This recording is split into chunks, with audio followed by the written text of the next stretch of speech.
This is a revision video covering all of the key topics in the second chemistry paper for AQA GCSE Combined Science. If you're taking GCSE Chemistry or Triple Science, you still need to know all of the content in this video, but there's also some additional content, so watch out for extra videos for those. The first topic in the second chemistry paper for AQA GCSE Combined Science is the rate and extent of chemical change. So the rate of a chemical reaction is just its speed, how fast is it going? And we can measure that in two ways. Either how quickly is it using up reactants, or how quickly is it making products. So there are two formulae that you can use to calculate this, but they're basically the same thing. An amount of one of the chemicals divided by the time that it takes to either make it or use it up. So that amount could be a mass, in which case we'd measure it in grams, or it could be a volume, in which case we'd measure it in centimetres cubed, or if you're sitting in a higher tier paper and you already know what moles are, then it could also be the amount of moles. But whichever one of these you're working with, you're still using the exact same equation really, it's just the amount divided by the time. So to take an example, if we had a reaction which produced 20 centimetres cubed of gas in 2 seconds, then I would do 20 centimetres cubed divided by 2, and that would give me 10 centimetres cubed per second, which is the rate. You need to be able to plot rate data onto a graph and also to interpret graphs that the exam board have given you. So on a rate graph, the gradient is actually the rate. So if you have a diagram that looks like this with a straight line gradient, what that tells you is that the rate is unchanging at that point. It's constant because it has a constant gradient. And you can use a graph like that to work out rate. So again, we can see that here the mass has increased by 5 grams. It's taken 10 seconds for that increase to happen. So the rate would be 5 divided by 10, which is 0.5 grams per second. Now realistically, that graph is very unlikely to be a straight line. It's more likely to be curved like this. So pretty much every reaction that you're going to see is going to start really, really quickly and then gradually slow down. So as you can see here, at the start of the reaction, the gradient is much steeper, which tells me that the rate is high, and then gradually it becomes shallower and it slows down, and eventually it will actually stop and plateau. So if I wanted to work out the average rate for the whole of that graph, then I could just look at the start and end, and I could say that the mass has increased by 6. It's taken 10 seconds for that to happen. So 6 divided by 10 is 0.6 grams per second. Now it is possible to calculate the precise rate at any place on that curve, but in order to do that you need to draw a tangent. So hopefully you've met tangents in maths and you know that this is a straight line that touches the curve in only one place. Now I've got 2 bits of advice for you for drawing tangents. One is that you either want to flip your piece of paper upside down, or you want to make sure that you've got a transparent ruler, because either of those things is going to mean that you can see the curve at the same time that you're drawing the tangent. Whereas if you have like a white ruler, say, then the curve is going to be hidden by your ruler and it's going to make it really hard to do it properly. The other thing I would say is that you want to make your tangent as long as you possibly can, because the longer it is, the more accurate you will be. So here with my curve, I've drawn a tangent that hits the curve at 4 seconds. And then if I look at that tangent, I can see that the mass is increasing from 2 to 9, which is a difference of 7, and that has taken 10 seconds. So 7 divided by 10, at 4 seconds where I've drawn my tangent, the rate is 0.7 grams per second. However, if I draw my tangent in a different place, here I've drawn it to touch the curve at 7 seconds, you can see it's got a shallower gradient.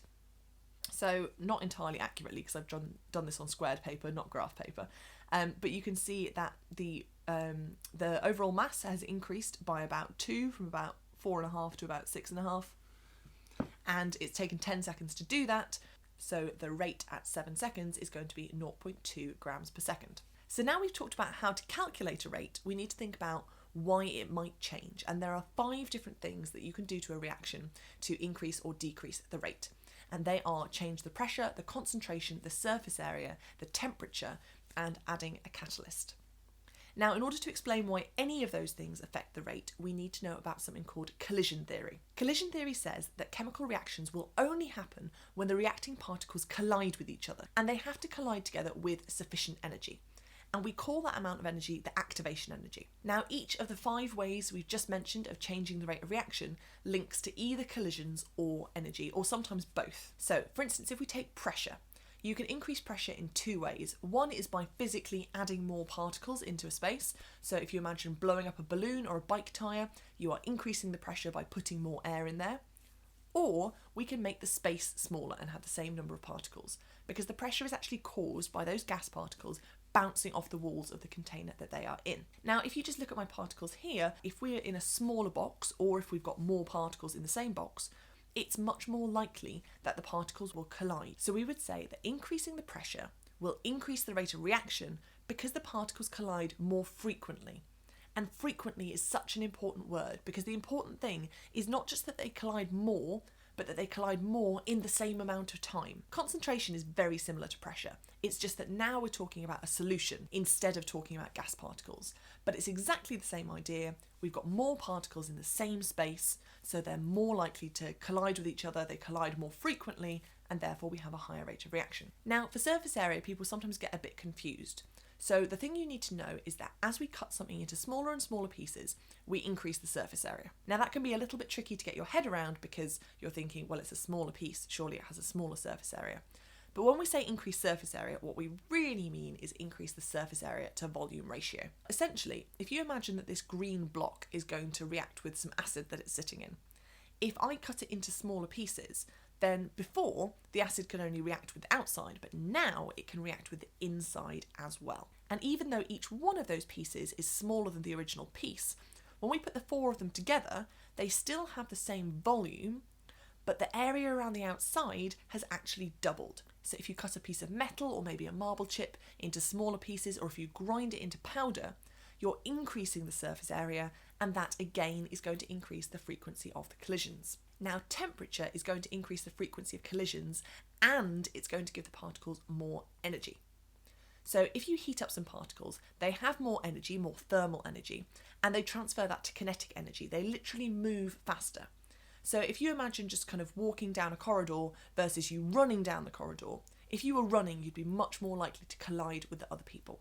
So that's the first bit. When you raise the temperature, you give the particles more energy, so they are more likely to collide. Now, we said that the second part of collision theory was about this thing called the activation energy. So it's a little bit like if you were trying to start a fight with someone and you just kind of gently tap them on the shoulder. That wouldn't really do much, but if you properly shoved them or punched them, then you might be able to start a fight. So the activation energy is the minimum amount of energy that two reacting particles can have before they will have a chemical reaction.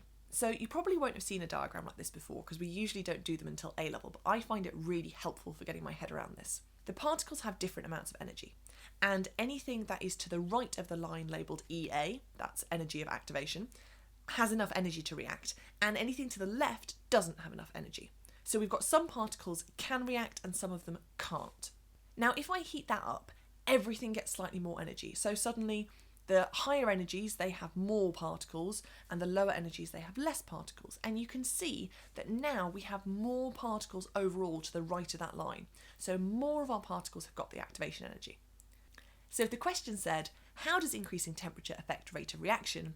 You'd be saying, well, it will increase the rate of reaction because number one, the particles collide more frequently, and number two, they are more likely to have the activation energy. Now, the fifth and final way that we can influence the rate of reaction is by adding a catalyst. Catalysts are chemicals that speed up the rate of reaction without being used up or changed themselves. You might have learnt in biology that enzymes are an example of a biological catalyst, a catalyst that is found in a living thing. Now, the way that catalysts work is that they provide an alternative pathway with a lower activation energy. I like to think of this in terms of doing something really difficult. So imagine we've got someone on the left side of the mountain and they want to visit their friend on the right side of the mountain, and it takes quite a lot of energy and effort to get up and over the mountain. And that amount of energy and effort is called the activation energy. Now, what the catalyst does is not make it easier to go over the mountain. It actually creates an entirely separate pathway that goes around the bottom of the mountain, and that's just easier to do, so it takes less energy. Now, we can show this with a reaction profile, which you might have come across in Unit 5 that you were revising for Paper 1. So in a diagram like this, we can put an arrow that goes from the height of the reactants up to the transition state, and that is the activation energy. That is how much energy the particles need to absorb in order to react. If we have a catalyst, then that activation energy is going to be smaller. So we're going to have a reaction profile that starts in the same place, ends in the same place, but it has a lower hump in the middle. Now, as part of the rate and extent of chemical change, you probably did lots and lots of practical work, and there is a really nice required practical that you definitely need to have done, and you definitely need to be able to describe. So you need to investigate how changes in concentration affect rate of reaction. And you need to have carried out a method that involved collecting gas and a method that used turbidity. So for collecting gas, there are basically two options. You can use a thing called a gas syringe, which is basically a syringe that gets fitted on the end of a tube and it sort of inflates itself and you can measure the amount of gas collected. But we don't usually see those so much in school. What we tend to use instead is a technique called collecting gas over water. And if you were doing this, you probably had a trough full of water, and then you had a measuring cylinder which you filled with water and turned upside down, and then you just had a tube going from your chemical reaction to the measuring cylinder. So there would have been bubbles of gas being produced, and hopefully you would have been able to watch the gas as it pushed the water out and really precisely use your measuring cylinder to measure that. But if you were doing it not very accurately, you might have literally just counted bubbles. Okay, so important things to remember when you're describing this reaction. What we're interested in for the required practical is looking at how the change in concentration is affecting the rate. So you would have wanted to have done this at least 3 times with 3 different concentrations. This is an experiment you would probably have done with some acid with maybe some magnesium, or maybe with some marble chips. And so there would have been some gas produced and you could have measured that. Our independent variable, the thing that we're manipulating or changing, would have been the concentration of the acid. Our dependent variable would have been the rate. So what you're actually measuring is the amount of gas being produced, but you obviously need to time that. Really, really important that when you're measuring a rate, you mention timing it, because otherwise you can't calculate the rate. And then for our control variables, we would have had the same volume of acid to start with, and depending on what you were adding, we would have wanted maybe the same mass of magnesium, same mass of marble chips, something like that. Now you also need to do a second method that involves turbidity. Now turbidity basically just means cloudiness. So the classic example for this is the reaction between hydrochloric acid and sodium thiosulfate. And if you did this reaction, you probably would have had a conical flask, so a flask that's shaped a bit like a triangle, and you would have had it on top of a piece of paper with a cross drawn on it. And when you do that reaction, it makes sulfur, and sulfur is a yellow solid, so it's formed as a precipitate. That means a solid being made of 2 liquids, and gradually it makes the solution go cloudy. So you would have been able to time how long it took for the cross to disappear, so you couldn't see it anymore, and obviously the faster the rate of reaction, the fewer seconds it's going to take before it disappears.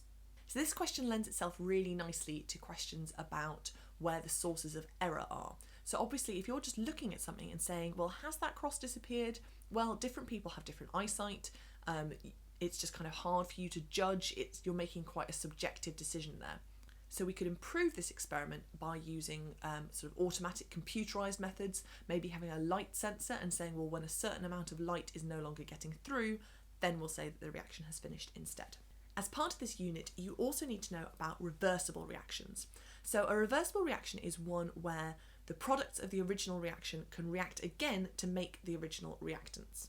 So here we've got A and B reacting to make C and D, but then C and D can react to make A and B. And we show that with this double-headed arrow here. There is a named example in the spec, so it's hydrated copper sulfate, which is blue. You might have made blue copper sulfate crystals.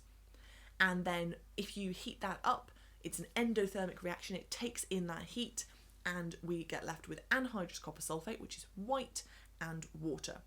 But then if you add a bit more water to it, you can make it go back the other way exothermically, so it gets quite warm, and you get your blue copper sulfate back. If you let a reversible reaction happen in a closed container, so nothing can come in or out or interfere with it, then it will eventually reach equilibrium. Now, this is one thing that people get really confused about because they've learnt about equilibrium in biology and they think that it's going to be exactly the same in chemistry, and it's not. So when we talk about chemical equilibrium, we mean that the forward and reverse reactions are occurring at exactly the same rate, exactly the same speed. Now what that means is that the concentration of the reactants and products is not going to change. Now that's not the same thing as saying that they are the same as each other. So you could have half and half reactants and products, but you could also have 90% reactants and 10% products, or 10% reactants and 90% products. So here's a little example of a system reaching equilibrium. So you can see to start with, the levels of A and B are decreasing, the levels of C and D are increasing, and then when they reach a certain point, when they reach equilibrium, those concentrations don't change anymore, but they're not the same as each other. The important thing is that they're not changing. If you're taking higher tier, then you need to know about Le Chatelier's principle, which is basically all about how you can move the position of equilibrium. Because obviously, if you're paying lots of money to do a chemical reaction and make a product that you can sell, like say fertilizer, you want to make as much of that product as possible. You don't want any reactants left over not reacting. So the idea of Le Chatelier's principle is that whatever you try and do to a system at equilibrium, the system will try to undo it. So if you add a reactant, the system will just try and get rid of it. And if you heat it up, the system will try and get colder. And if you increase the pressure, it will try to decrease the pressure. And the only way that this can happen is by either the forward or the backward reaction occurring faster for a little bit. So we'll look at an example, and often they're not going to expect you to know about specific examples, but they're going to give you reactions that involve colour changes so that you can say what will happen in terms of the colour change. So if you add some blue copper sulfate to some hydrochloric acid, it goes a really cool green colour, and it also makes some water.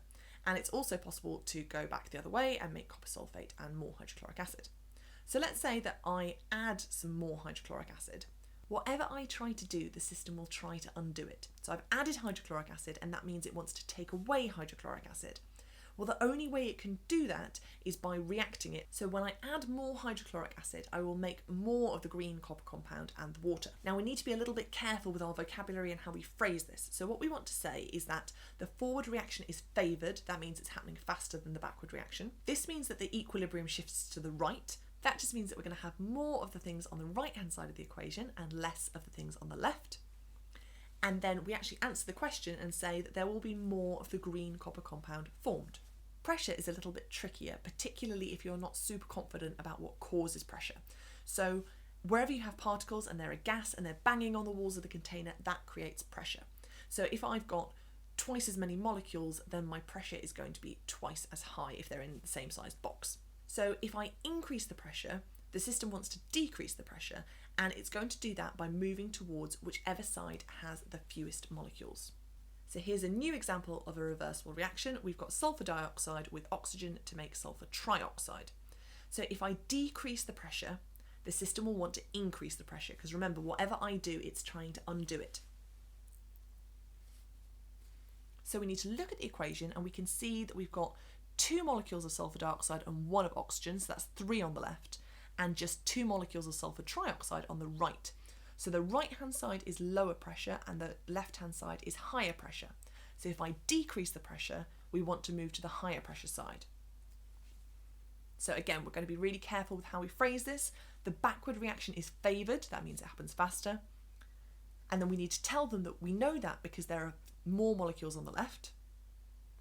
Therefore, the equilibrium shifts to the left, and therefore the yield of sulfur trioxide is lower, because realistically this reaction doesn't have a colour change, so that's probably how they're going to phrase the question in terms of how much sulfur trioxide can we make. Finally, and for me this is the most complicated one, we need to think about heating and cooling. So if we look back at this reaction from earlier, we can see that the forward reaction is endothermic and the reverse reaction is exothermic. And that will always be true if you've got a reversible reaction. It will be endothermic in one direction and exothermic in the opposite direction. So if I heat it, remember, whatever I do, the system is trying to undo. So if I heat it, then the system is going to try and make it cooler. So as you know, endothermic reactions cool down the surroundings, and if I heat it, then it's the endothermic reaction that will be favoured. So I'd be saying the forward reaction is favoured because it's endothermic, so the equilibrium shifts to the right, and therefore my mixture would turn white, or it would get less blue. The second topic covered in paper 2 of the chemistry of AQA GCSE Combined Science is organic chemistry, which starts off talking all about crude oil. So you need to know that crude oil is a finite resource found in rocks, which means that it's going to run out. And you need to know that it is the remains of an ancient biomass consisting mainly of plankton that was buried in mud. So basically we're talking about lots of lovely sea creatures which died, and then sand fell on top of them and turned into rocks, and meanwhile they turned into fossil fuels like crude oil. It is a mixture of hydrocarbons, which are compounds made out of hydrogen and carbon only, so absolutely nothing else, just hydrogen and carbon. And those hydrocarbons are mainly a type of hydrocarbon called alkanes. Alkanes are an example of a homologous series, so that's a group of compounds that have similar properties because they have the same functional group and the same general formula. So if you're taking combined science, you need to know about alkanes and alkenes, and if you're taking triple science, you're also going to need to know about alcohols, carboxylic acids, and esters. So you should be able to name the first 4 alkanes, which are methane, ethane, propane, and butane. I like to remember this with most elephants prefer bacon. They have a general formula of CnH2n plus 2. So that N could be any number. Say if I was trying to come up with a formula for a bigger alkane, say octane, which you don't need to be able to name, but they could say to you, ooh, octane has 8 carbons in, and you could then look at that formula and say, okay, so 8 times 2 is 16, plus another 2 is 18. So the formula of octane would be C8H18. Those alkanes have different boiling points depending on their size. The bigger the alkane, the higher the boiling point, because the stronger the forces between them are. And this allows them to be separated by fractional distillation, which we met briefly in paper 1. Fractional distillation is used to separate liquids according to their boiling point by using evaporation and condensation. It occurs in a fractionating column, and that fractionating column will have sort of a furnace at the bottom, and that is going to vaporise pretty much every part of the crude oil, although we might have a little bit residue or bitumen left over. So all of those alkanes are going to be vaporised, they're going to turn into gases, and then as they rise up the column, it's going to get cooler and cooler. We sometimes say that there is a temperature gradient up the column, and that just means that it's hot at the bottom and cool at the top where it's far away from the furnace. So as those gases rise higher and higher and it gets cooler and cooler, each one of the gases in the mixture is going to eventually reach a point where it's as cool as its boiling point, and then that gas is going to condense and turn back into a liquid, and that will allow it to be tapped off. Fractional distillation of crude oil provides the fuels and feedstocks for the petrochemical industry. So that's basically the industry of making car fuels and jet fuels, and they can also be used for making solvents, lubricants, polymers, and detergents. Because the forces between those larger alkanes are stronger, those larger alkanes have higher boiling points, they have higher viscosity, which means sort of stickiness, and also they're less flammable. They burn less cleanly and they burn less well, and that makes them less useful as fuels. One of the major uses of alkanes is combusting them as fuels, and when we do that, we release carbon dioxide and water, and we also release energy. So you do need to be able to write balanced symbol equations for this, but it is not nearly as hard as it looks. So basically you're going to start off with the formula of an alkane, and you're going to add oxygen. And we don't know at the start how much oxygen that will be. We know that we're going to make carbon dioxide, and we know that we're going to make water. So if I look at my formula of my alkane, I can see that I've got 3 carbons there. So I'm going to have 3 carbons on the right hand side, so I put a nice big 3 in front of carbon dioxide. Then I look at hydrogen, and on the left I've got 8 hydrogen in my alkane. On the right hand side, I know I'm going to have water, and every water molecule will have 2 hydrogens in it.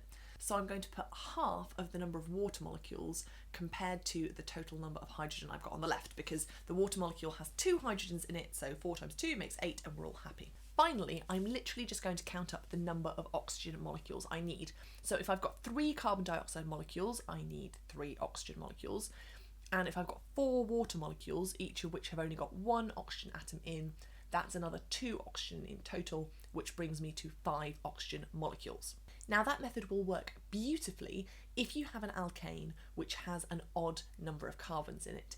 If you've got an alkane that has an even number of carbons, then when you try to do this, you're actually going to end up needing a half number of oxygen molecules, and annoyingly, even though we do that at A level, we definitely can't do it at GCSE. So the trick is, as soon as you see it's an even number, you put a nice big 2 in front of it, and then from that point onwards everything is the same. So here I've got 2 lots of butane with carbon 4, so that means I'm going to need 8 carbon dioxide atoms. I've got 2 lots of butane, so that's 20 hydrogen atoms in total, and therefore I will need 10 water molecules, and then if I count up all the leftover oxygen, I'm going to need 13 oxygen molecules. Now we said that a major use of alkanes is as fuels, and we said that bigger alkanes do not burn very well. So there is a much higher demand for shorter alkanes than there actually is a supply. So we need a way of turning big alkanes into little alkanes, and that way is cracking. So cracking is a process where we turn a big alkane into a smaller alkane and an alkene, or it could be several alkenes, but basically we're going to break it into smaller parts. Now one thing they can ask you to do is to finish off a simple equation, and this can look really intimidating, but it's actually not at all, because we know that conservation of mass is a thing. Now this means that whatever atoms we have at the start, we must have at the end. So say they tell me that C25H52 is cracked, and they tell me that one of the products is C10H22. Well, I'm thinking, how on earth could I possibly know what the other product is? All you need to do is look at how many carbon atoms have I not used yet, how many hydrogen atoms have I not used yet, and then it's pretty obvious that I'm going to make C15H30. There are two ways of cracking that you need to know about. One is catalytic cracking, where we're going to vaporise the large alkane and pass it over a hot zeolite catalyst, and the other one is steam cracking, which is also going to involve a very high temperature. You don't want to be talking about pressure for cracking, you just want to be talking about high temperature and then either a zeolite catalyst or steam. So we just said that cracking would turn a large alkane into a smaller alkane and one or more alkenes. It's not a typo, it is a different kind of molecule. They're still hydrocarbons, but they now have a carbon-carbon double bond in them. They are more reactive than alkanes, and one of the things they will react with is bromine in bromine water. So the classic test for carbon-carbon double bonds or unsaturated bonds is bromine water. So bromine water is orange, and basically what happens is that the bromine in the bromine water will bond with two carbons that are forming this double bond, and so the bromine kind of won't be in the bromine water anymore, and so the bromine water will stop being orange. We could say it's decolorized, we could say it becomes colourless. You absolutely must not say that it becomes clear, because it is already clear. You can see through it, it's just orange before you start and colourless when you finish. The third topic covered by the second chemistry exam in GCSE AQA Combined Science is chemical analysis, which starts off talking about pure substances. So in chemistry, a pure substance is a single element or compound which has not been mixed with any other substance. That's a little bit different to everyday life, where a pure substance could just mean something that has had nothing added to it. So say pure milk or pure orange juice. As a chemist, I wouldn't say those things are pure because they are mixtures of compounds. Pure elements and compounds melt and boil at specific temperatures, which we know. So you can use data to figure out whether or not something is pure. Say if I had a sample of water and it was pure, it would boil at exactly 100 degrees C. But if it was impure, it might boil at 102. And that's not the boiling point of water. So I can compare those and say, well, that's different, so therefore it's not pure. Formulations are mixtures that have been designed as useful products. A formulation is going to be made by mixing together some components in really carefully measured quantities to make sure that the overall product has the required properties. So we could use formulations for fuels, cleaning agents, paints, medicines, alloys, fertilisers and foods. If you think about a medicine, that could be a mixture of the active ingredient, the drug that's actually doing the job, along with some chemicals that are necessary to hold the thing together, like maybe chalk if it's a pill, or something to make it into a liquid, and then also say you might have some sugar in there to improve the taste. Then we start looking at methods of separating and analysing substances. So we come back to chromatography. You did it in paper 1, but in much less detail. Chromatography can be used to separate mixtures of liquids, and it can give us information that allows us to identify it. So chromatography is a comparative technique. It's a bit like fingerprinting. You could take a fingerprint from a crime scene, but unless you had a database of all the people who'd been at that crime scene and had their fingerprints, you wouldn't just be able to look at the fingerprint and say, oh, that belongs to this person. There are a few different kinds of chromatography, but they all involve a stationary phase, so something that doesn't move, and a mobile phase, which does. So in the example of paper chromatography, which you would have done as a required practical, the paper is the stationary phase, it doesn't move, and the solvent, which was probably water, is the example of the mobile phase, and it does move. The different substances that are in your sample are going to be separated out based on how well retained they are by the stationary phase. It's possible to calculate a number which tells you how well retained something is. So it's called the RF value, and what you do is you measure the distance travelled by the substance and you divide it by the distance travelled by the solvent. So if you think about it, the maximum distance that anything could go is however far the solvent's gone. And so RF values are always going to be between 0 and 1. Now, it's entirely possible for a compound to have two different RF values depending on whether it's being done with water or ethanol or a different solvent. So sometimes you could have two compounds that travel at the same speed in water, but then if we use a different solvent, they'll travel at different speeds, have different RF values, and we'll be able to distinguish between them that way. If you have a pure compound, then we would just expect that in every single solvent you used, you would see a single spot. Now, chromatography is one of your named required practicals, and therefore you do need to be able to write a method for how it would be done. And this did come up in one of the specimen papers that we saw. So some key tips to remember. When you draw your line that you're going to put your samples on, you need to draw that with pencil, because if you drew it with pen, then we would expect it to run and just interfere with all of your results. You need to make sure that your solvent is well below that line, because otherwise the samples would just bleed straight out into the solvent rather than being carried up the paper.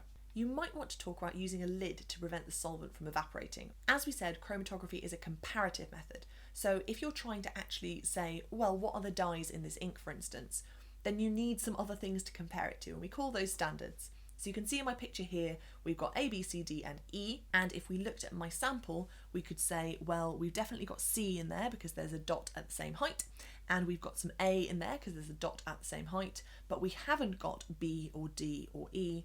And then we've also got a third mystery dye that we don't know the identity of. The other thing that you need to know for combined science is the 4 tests for different gases. So you should know that to test for oxygen, you take a glowing splint. So basically you set a splint on fire and you blow it out and you put it in the tube and it will relight.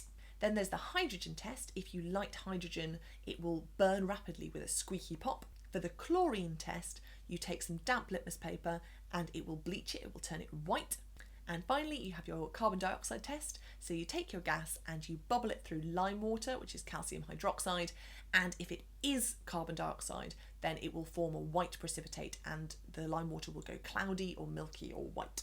The 4th topic covered in the 2nd chemistry paper is the chemistry of the Earth's atmosphere. So we start off with the modern atmosphere, and you need to know that it is approximately 80% nitrogen, approximately 20% oxygen, and then little bits of some other gases, including carbon dioxide, water vapour, and noble gases. So argon, maybe some helium, maybe some neon. You don't need to know exact numbers. So if you know that oxygen is 21%, well, great, but that's not something we need to know for this paper. Next, we need to think about the early atmosphere. So the Earth's atmosphere formed about 4.6 billion years ago, and that means that we're not entirely sure what happened because there wasn't a lot of evidence. Evidence is your key word here. You don't want to be saying because nobody was around. You want to say we don't know because there isn't enough evidence. We do know that originally there was intense volcanic activity, and that volcanic activity was going to spew out loads of carbon dioxide and water vapour, and it made the Earth's early atmosphere quite similar to that of Mars and Venus. Now obviously, because there are loads of volcanoes, it was really, really hot, and so even though there was lots of water vapour in the atmosphere, there wasn't any on the ground, so there were no oceans. There also may have been small amounts of nitrogen and ammonia and methane, which are going to be really important when it comes to life developing, because the nitrogen and the ammonia are what we need to make amino acids and therefore make proteins and therefore make life. As time went on, the Earth cooled down and then oceans formed. So carbon dioxide started to dissolve in those oceans, and then little sea creatures, little plankton, used that carbon dioxide dissolved in the oceans to make calcium carbonate shells. So if you've ever seen the White Cliffs of Dover, they are made of limestone, and that is basically made of dead sea creature shells. And that's where loads of the carbon dioxide is locked up in sedimentary rocks. Also, when they died, some of those sea creatures got turned into fossil fuels. So a load of that carbon is also locked up in coal and oil and gas. All of this means that over time, the level of carbon dioxide in the atmosphere decreased quite dramatically. Now, about 2.7 billion years ago, algae started photosynthesizing. So algae are part of the same kingdom as plants. They still have chloroplasts, they still have cell walls, but it includes things like seaweeds and also microscopic algae. Those little green cells started photosynthesizing, and as you know, that creates glucose, but it also makes a lot of oxygen. So the levels of oxygen in the atmosphere started to rise. And then about 1 billion years later, the first plants evolved, and oxygen levels eventually got high enough that it was actually possible for animals to evolve too.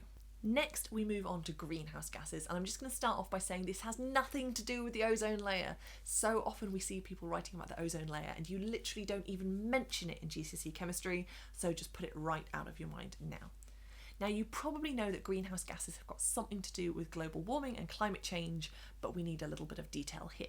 So firstly, you should know that the 3 named greenhouse gases in your specification are carbon dioxide, methane, and water vapour. Those are molecules that will vibrate in response to radiation, and basically they are responsible for the Earth warming up. Now, having a little bit of them is okay. In fact, it's a good thing, because if we didn't have greenhouse gases, then Earth would be completely uninhabitable, because it would be about minus something crazy and no life would be able to survive. But unfortunately, we are getting too much of them, and so climate change and global warming are happening. So the important thing with these greenhouse gases is that they form a sort of blanket around the Earth. And if you kind of imagine that blanket has little holes in it, and shortwave radiation from the sun can get through those holes. So that's our visible light and our UV and our gamma and our X-rays, that can all get through because it has a short wavelength. However, when it reaches the Earth will absorb it, and when it re-emits it re-emits it as a longer wavelength. So now we're talking about infrared radiation. Now that infrared radiation is too big to easily get back through that blanket. So although some of it will get back through, some of it will be trapped, and instead it will warm up the atmosphere and it will warm up Earth. These rising temperatures are leading to all sorts of crazy things. So obviously the ice caps are melting because it's getting warmer, and that means flooding, and we get extreme weather events, and it's just generally not great for anyone. Now, some of this would happen inevitably anyway. For instance, we just said that water vapor is a massive greenhouse gas, and we really can't control the amount of water in the world. However, humans are also making a massive difference to the amount of carbon dioxide and methane in the atmosphere, and that is having a huge impact on global warming. So in terms of things that humans do that are making the situation worse, well, every time we burn fossil fuels, they are a really great store of carbon, and we're just putting it all back into the atmosphere. So burning fossil fuels increases carbon dioxide levels. Also cutting down trees, because that way we're reducing the amount of photosynthesis, and also because those trees are a great big store of carbon. And also these things called peat bogs. So a peat bog kind of forms in a similar way to fossil fuels, but over a slightly shorter timescale. But basically people use peat either as fuel or for compost, and so digging up those peat bogs is also having an impact on the amount of carbon dioxide in the atmosphere. You might also have heard, because it's kind of generally hilarious, that cattle farming cows is massively increasing the amount of methane, because cows fart methane a lot. And so the more cows we farm, the worse the methane situation gets. Also rice farming, because you have to grow rice kind of semi-underwater, and there are bacteria that live in their roots and they produce all this methane. And also for similar reasons, landfill, so rubbish dumps. So those are 6 ways that humans are increasing the levels of greenhouse gases in the atmosphere. And one thing we should also say is that it is really difficult to model exactly what is going to happen, because this is a really complex system. So we tend to come up with simplified models, but also people kind of speculate and guess, and maybe they just have their opinions.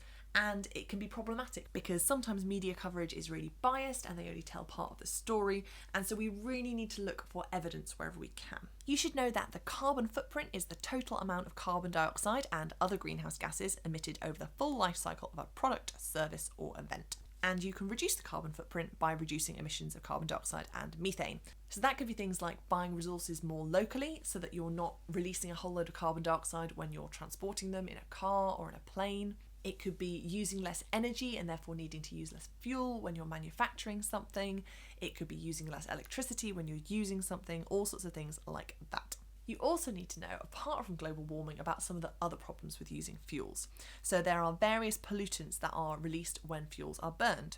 So as you know from earlier topics, when you burn a hydrocarbon, you release carbon dioxide and water, and we already know that carbon dioxide leads to global warming. But if you don't have enough oxygen, then instead of making carbon dioxide, you might make carbon monoxide or even carbon particulates. Carbon monoxide is a really nasty toxic gas which gets into your red blood cells and stops them from working properly and therefore poisons people. And carbon particulates can cause a phenomenon called global dimming, and that literally means that the sky is getting darker, less light is getting to Earth, because those carbon particulates are preventing the sunlight from getting down. Also, almost all fossil fuels have got small amounts of sulfur in them as impurities, and so when you burn the fossil fuels, you're also burning the sulfur and you make sulfur dioxide. And sulfur dioxide, along with carbon dioxide and also nitrous oxides, which can be produced if you're burning things at a really, really high temperature where super unreactive nitrogen could actually react. Those 3, they all contribute to acid rain. As well as making acid rain, sulfur dioxide and oxides of nitrogen can cause respiratory problems, so things like asthma and breathing problems. Last but not least, we come to using resources. So we start off thinking, what do humans actually need resources for? Well, warmth, shelter, food and transport. We use natural resources for food, timber, clothing and fuels, but these may be supplemented maybe with agriculture or replaced completely with synthetic materials. So an example here might be cotton is a natural resource. You literally have cotton plants that you can grow, and even though nowadays we still use lots of cotton to make fabric, we also have synthetic man-made fabrics that are made from chemicals like nylon. We can think about resources as being either finite, which means that they will one day run out, or renewable. Now, renewable doesn't mean that it'll go on forever, but it does mean that we can get more of the resource in the same time frame that we need to use it. We need to be aware of sustainable development, which is the idea that we should use the resources available to us now in a way that doesn't mean that our children and grandchildren won't have enough left for them. The next part of this unit is all about drinking water. Water is obviously kind of essential for life, and in order for it to be suitable for humans to drink, it needs to have really low levels of dissolved salts and also of dangerous microbes, pathogens that might cause diseases. If water is safe to drink, then we call it potable water. Now, potable water isn't the same thing as pure water because, as we said a few units ago, pure water would have absolutely nothing else added to it. And actually, safe drinking water does have things added to it, like, say, chlorine to kill those nasty microbes. We can produce potable water in a few different ways depending on where in the world you are and what the state of the water is before you get it. In the UK, we have lots and lots of rain, and that rain has low levels of dissolved substances. So it's obviously easier to make drinking water out of rainwater, which doesn't have high salt in it, than if you're living somewhere where the only water available is seawater and you'd need to remove all that salt before you could drink it. So here in the UK, to make potable drinking water, we need to find an appropriate source of water before we start, and then we do some filtration, so we pass it through some filter beds to remove any solid particles, and then we sterilise it. We kill any microbes in it using chlorine, or using ozone, or using ultraviolet light. Now, if you're living somewhere where there isn't a lot of rainwater, you might need to use salt water. The process of removing salt from salt water so that you have water you can actually drink is called desalination. There are two main ways you can do it. One is distillation, so heating it up until the water evaporates and turns into steam, and then collecting that steam and condensing it. And the other is a process called reverse osmosis. So in biology, you would have learnt that osmosis is the movement of water across a partially permeable membrane from where it's dilute to where it's concentrated. And reverse osmosis is just using really high pressure to force it back the other way. So basically, you take your salty water and you force it through a membrane which will allow the water through, but not the salt. Generally speaking, that works really well, but both reverse osmosis and distillation involve a huge amount of energy, and therefore they're quite expensive to do, which is why we wouldn't do them if we have other methods available to us. We can also make more drinking water by treating wastewater. So this could be sewage, it could be agricultural waste, it could be industrial waste. And obviously, depending on where we're getting the water from, we're going to need to handle it slightly differently. If we have sewage or agricultural wastewater, it's probably going to have organic matter in it, and it might have some harmful microbes. So basically what we do is that we screen it, we remove any grit, we sediment it to make this thing called sewage sludge, and then we use various bacteria to break down the other stuff in it. So firstly, there is anaerobic digestion, and then there is aerobic biological treatment. So anaerobic means there's no oxygen, and then aerobic means that there is. If we've got wastewater that's come from industry, then it still may have organic matter in it, but it also may have harmful chemicals which will need removing. You may get an evaluate question which asks you which of several samples of water it would be easiest to make drinking water from. So you want to think about the number of steps involved, the amount of energy involved, and for any question that asks you to evaluate, just remember you need to compare and you need to write a conclusion that is based on your comparison. If you're sitting the higher tier, then you need to know about a couple of cool methods of extracting metals. This is particularly relevant if we're thinking about copper, because copper is worth quite a lot of money because we need lots of it for making wires and things, but there isn't nearly enough of it to go around. So you may know that a rock that contains enough of a metal compound to make it financially viable to take it out is called an ore. And ores that contain a large amount of metal are called high-grade ores, and those that contain a low amount of metal are called low-grade ores. So a low-grade ore may have as little as 1% of the metal in the rock. Now we have our traditional methods of metal extraction, so electrolysis and also reduction with carbon,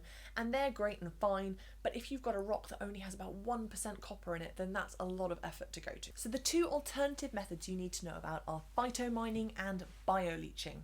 Phyto means to do with plants. So to do phytomining, what we do is we grow a whole load of plants on top of the low-grade ore, and those plants will absorb that copper into their planty bodies, and then what you do is you kill the plants and you burn the plants and you end up with a load of ash, and in that ash is the copper.